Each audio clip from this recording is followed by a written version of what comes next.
Hollywood, fábrica de sueños. Crecí viendo películas que mostraban lugares maravillosos, galaxias muy lejanas que me enseñaron a soñar. Soy Guillermo y me vine de México a Hollywood a cumplir mis sueños. Gracias a dos padres maravillosos y una beca de George y Melody Lucas, pude ir a una de las mejores escuelas de cine, USA. Un día, un profe me dijo, "There are a lot of bad hombres where you come from, but you are one of the good ones." Bad hombres. ¿De dónde sacar esa idea?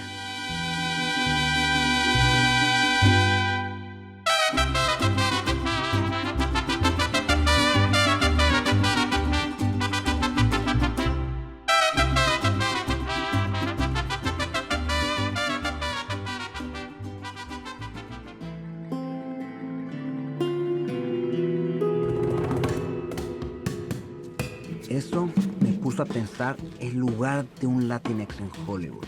Así que decidí sentarme con mis amigos cineastas para ver lo que opinan.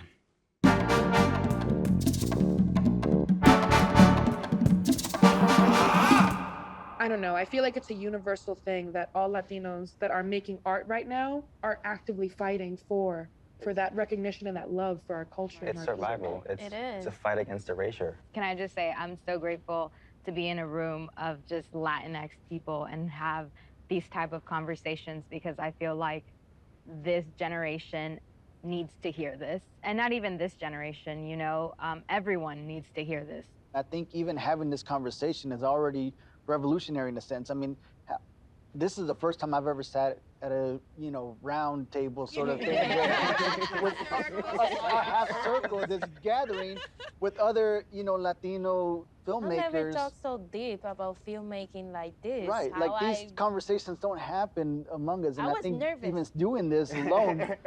Almost 20% of the US population is Latinx. However, 3.5% star or co-star in the top 100 grossing films from 2007 to 2019. Well, that's a shitty piece of news. Empecé a estudiar cómo terminamos aquí, pero decidí que era mejor consultar a los expertos. We found it very difficult in the beginning when thinking of Hollywood that Latinos don't inherently belong in this ecosystem.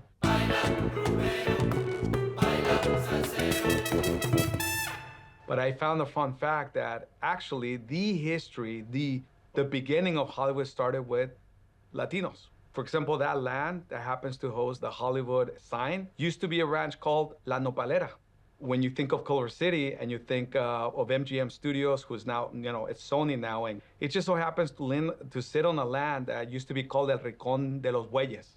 So I don't know why we are constantly writing ourselves and somebody else is writing ourselves out of the history of this land. From the beginning, they were portrayed stereotypically.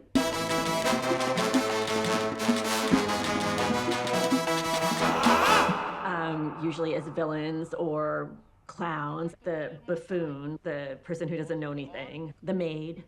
He your garden, and why you don't tell him? Lucy, you know I don't speak Mexican. I'm not a Mexican. Okay, the Latin lover, right, who has his female counterpart. Or women were portrayed as the kind of hot Latina. Most people can conjure up in their head Lupe Velez and her Mexican Spitfire character, which was part sexy, part comic. Come quick. Huh? Oh, my name. Maria Juanita Rosita. Hello, West Newton Police Station. The good, bad man, right? Like people in brownface actually performing as Mexican characters in ways that are so exaggerated and so stereotypical that it's just painful. Emiliano Zapata. We're always the bad guy. It's easier to take us out. Like the perfect bandido, going all the way back to the beginning of this industry, Latinos were always the ones easy to kill, easy to demonize. Sadly, I don't think things have really changed that much.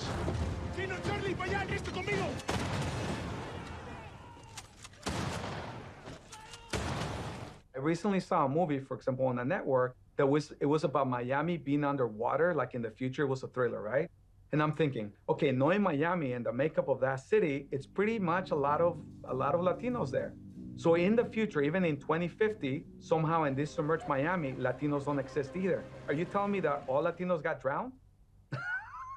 Does that make sense to you? The media is really powerful, and the media shapes how people perceive people that they're not familiar with, and shapes problems. If you don't have representation of Latinos, someone else is gonna try to fill in that narrative. And that narrative can be manipulated to dangerous levels politically. English is our first language, so you need to speak English. I'm sorry about you.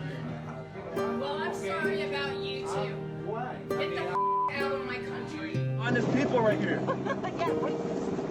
So what are we out here doing? Doing the hot chocolate stand to help Trump make the wall.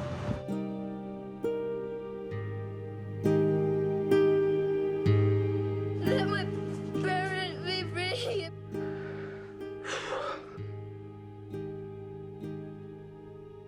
If you actually start showing more Latinos, like, right, playing president, playing attorney, which, by the way, we are astronauts and so on and so on, then you start seeing Latinos in a different way.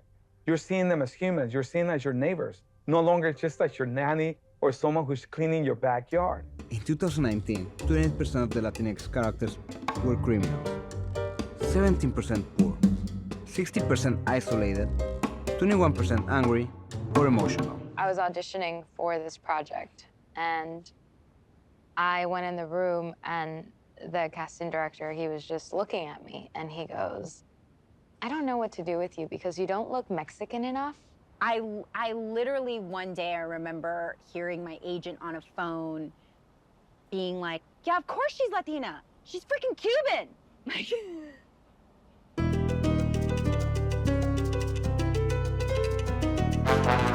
No, fully Cuban, both parents, not half. Amy Santiago.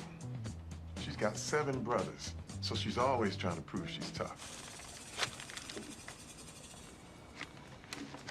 Early in my career, one of the things that would come up a lot and that lost me a lot of jobs was the conversation about how Latina I look. I would look at myself and be like, am I not Mexican enough? Like, what does that even mean, being Mexican enough? At the time, it was like, my lips aren't big enough, my hair's not curly enough, or maybe dark enough. I didn't pass for white roles enough, and I didn't pass for Latina roles enough. I'm upset at myself because I didn't say anything out of the fear of not booking that job. It's hard, especially when you're starting out and you're struggling to say no to opportunities, especially when you're, you know, a minority and you have a lot less opportunities than some of your white counterparts. When you're casting either a filmmaker, department heads, or actors, you do have to have intentionality. If you don't, you will use the normal list.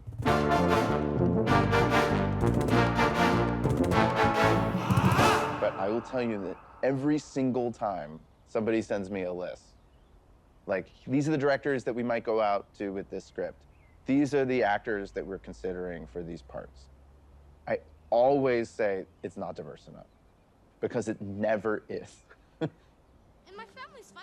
Pero, ¿qué pasaría si tienes un equipo diverso de cineastas?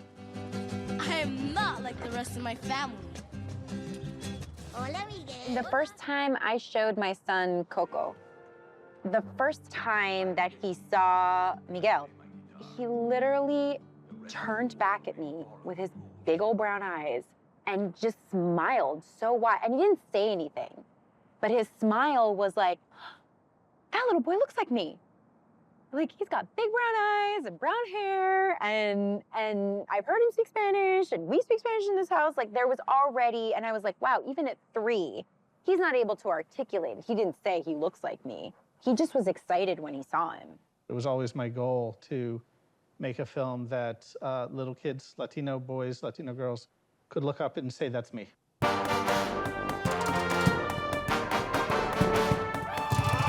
Mass-produced, big Hollywood entertainment doesn't just have to be about other people, but it can be about them as well, about their families, about their life, about their traditions, their culture. I saw Coco as kind of a Trojan horse because I knew that Coco would be embraced by the Latino community, the Mexican-American community. But what about Middle America? What about the white people in Iowa? You know, what's in this film for them? Because I think the key to getting through to people that maybe are narrow-minded or have biases or are bigoted is to make them feel empathy for people. Because once you start feeling empathy for people, it doesn't take long for a lot of all that other crap to break down. And that is why we worked very, very hard to make a very endearing story, a story that would be emotional for anyone watching it. I think that everyone that's lost someone can all agree. Like if someone came up to me right now and was like, you have to give up everything in your life, but you get 5 minutes to talk to that person, I would have done it yesterday. I would have done it too. You know what I mean? Yeah. Like, Remember me, though I have to say goodbye. Remember me, don't let it make you cry. Creo que el core de Coco no es tanto Día de Muertos, sino de core es esta relación que tenemos con la familia. Y volvemos un poquito con lo mismo de cómo nos apoyaban cuando buscábamos arte o no. Y Coco, o sea, mamá Coco, ahorita me están saliendo un poco las lágrimas porque mi abuela acaba de fallecer hace una semana y media. Y no sé, ahorita pensar en Coco me recuerda mucho a ella y la... I did everything that I could for all the 7 years that it took to make the film to surround myself with not only Latino people on my crew, but to bring in cultural consultants from the outside, to meet with musicians and dancers and artists and writers and philosophers, anyone that I could reach out to, I did, to get their perspective on what we were doing. I learned about the emphasis on family and the importance of family, and that dovetailed in with the kind of story that we were telling, the importance of food and gatherings and celebrations. Miguel's abuelita in the Land of the Living, we originally had her carrying around a wooden spoon tucked into her apron strings, and when she was mad at anyone, she would pull that out and hit it with them. And it was one of our cultural consultants, Lalo Alcaraz, who said, no, it has to be la chancla. Leave my grandson alone. Doña, please. I was just getting a shine. I know your tricks, mariachi. You know, of course, once I learned about the legend of la chancla, how feared it is, I knew it had to be a part of the film. And then by adding a detail like that in, when we would show the films, especially to Latino audiences, you know, they'd go crazy. At the end of all of this, at the end of us wanting representation of it's about wanting to be seen and wanting to be remembered and having our stories told. Coco is all about that. A character that I not only know of and like,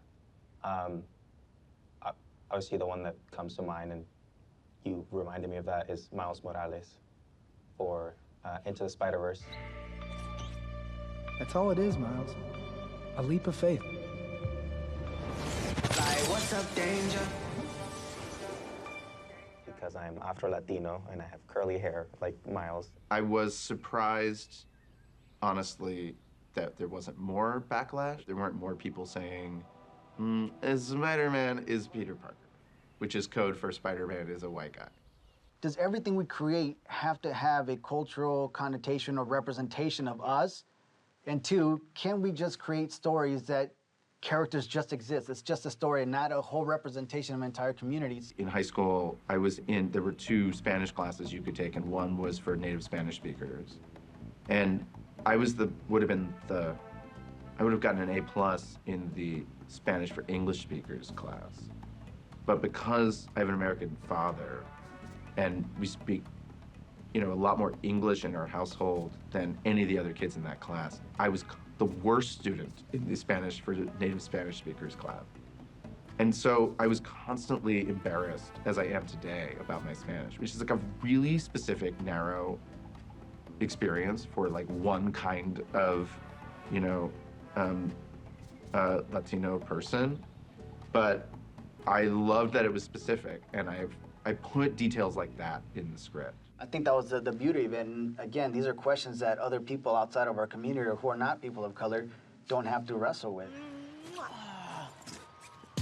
Papa, llámame. See you Friday. Okay, mommy.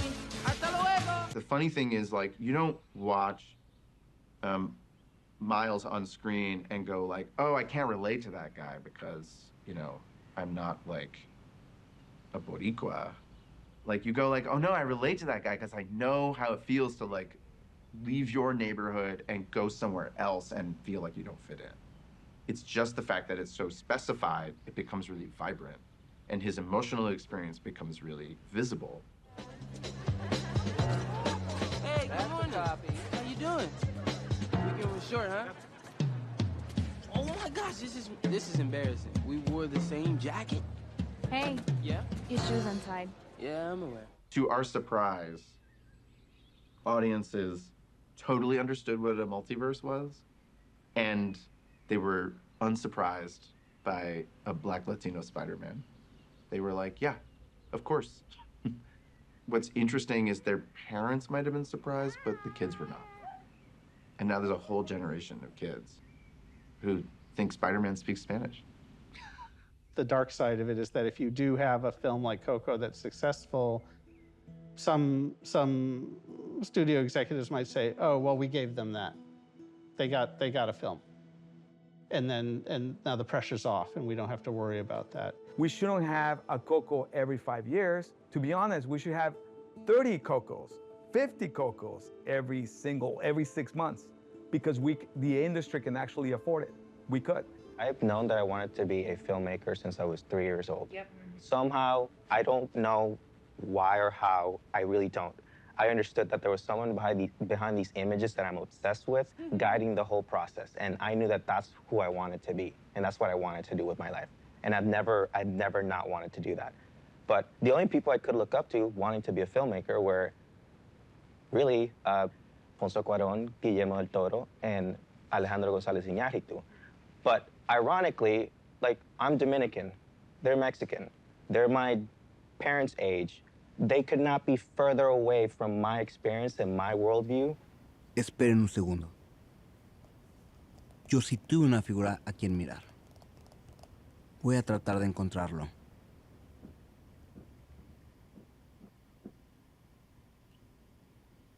What if he doesn't come? I will cry. ¿Qué onda? ¿Qué onda, tocayo? ¿Cómo estás? De maravilla, muchísimas gracias. So she's gonna come that close to it? Yeah.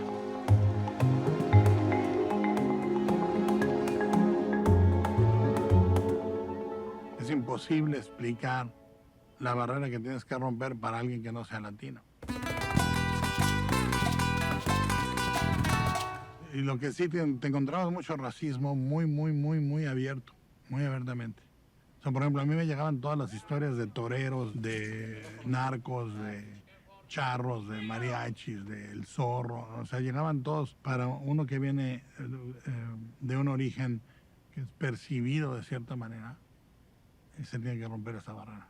Tenemos que entender que la industria es un animal bastante lento y torpe. Maybe Slowpoke is pretty slow downstairs in the feet, but he's pretty fast upstairs in the cabeza. Fíjate cómo hablan. Queremos acceder al mercado latino. Un nicaragüense, un salvadoreño, un ecuatoriano, un mexicano, como si fuera todo idéntico. No, es que porque así se mira la otredad desde el comercio. La estadística es mutable. Esto es lo importante de reconocer. La estadística es mutable. La podemos cambiar. Gracias, Antonio. So what's next?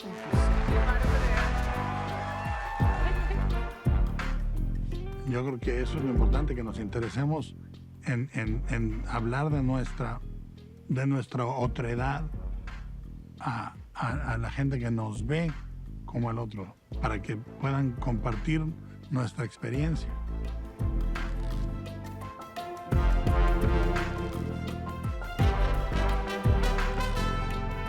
El primer nivel de representación es tu trabajo. ¿Cuánta gente mira tu trabajo? Ese es tu primer nivel de representación. O sea, un árbol no puede vivir sin su raíz. En el futuro del cine latino para mí es cada vez más permitirnos contar las historias que queremos. Tengo un lugar en Hollywood. ¿Crees que lo pueda lograr? Yo creo que sí. Yo creo que sí. Pero las historias son individuales y los puentes que se crean para tu historia desaparecen detrás de ti. Lo que no desaparece es el modelo. Y eso es lo único que queda y lo único que es perenne es ese modelo. Creo que es importante tenerlo como un norte, pero no intentar simplemente una imitación. Tu camino va a ser absolutamente como pasa con cualquier situación que enfrentas como latino o como mexicano. Es, como se dice, mirar por dónde. Vamos a ver por dónde se puede. Simplemente hazle caso a tu centro.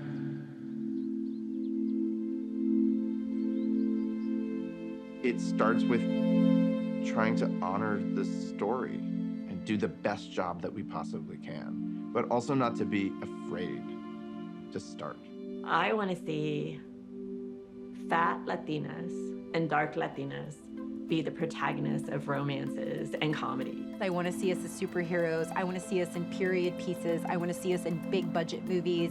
Nosotros no tenemos límites por lo que me des tú de límite, no más los que yo me dé. This industry needs you. This industry is about to undergo the biggest growth globally.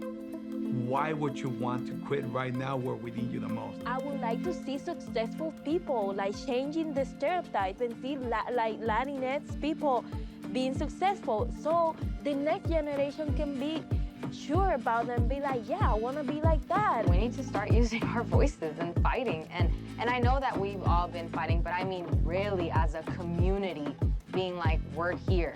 Like there's no way you can't see us. I hope in, 40 years we're coming back and we are at the top of our game, making all of our movies, running all of our shows. Like, hey, remember, 30 years ago when we were like, when will it be us? Empecé este documental lleno de ansiedad. Ahora tengo esperanza, gracias a mis amigos y aliados. Pero sobre todo, responsabilidad de hacer todo lo que esté a mi alcance para hacer cine de calidad e incluyente. Es un camino largo y la lucha sigue. Nos vemos en el cine.